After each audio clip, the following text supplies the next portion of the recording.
what's your advice? I know you played at Big Ten at a premier school. You guys ran a great season.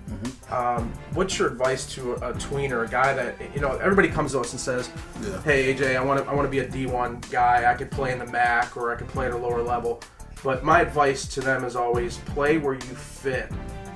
How do you feel about that? Do you try to play out of your level and sit the bench, or do you think it's more important to address a parent and say, go where you fit because it's important to your academics? A lot of times people don't know those are the hardest working guys on the field. I'm considered a tweener right now. Me being a transition from a DN to D tackle. I can play both positions. So I'm basically considered a tweener too. But it's got people going to smaller universities and smaller colleges.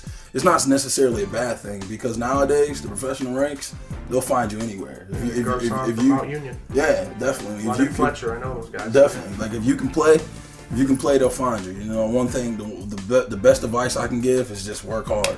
Just never stop working. Everything you do, you got to do it harder. You got to work harder. If you're a little smaller, you got to put in a little extra work. If you're a little heavier, you got to do a little extra to lose the weight. Whatever you got to do to make yourself to be efficient on the field and to be the best. That's what it's all about. It's trying to compete and just be the best at everything you can do and anything you can do to make your team win and help your team win. That's the only thing you really can control. Everything else is out of your hands. Attention high school athletes. For national recruiting exposure, create an athletic profile at athleticscholarshipcorp.com or call 800-260-8434. Athletic Scholarship Corporation, sports marketing, mentoring, and management.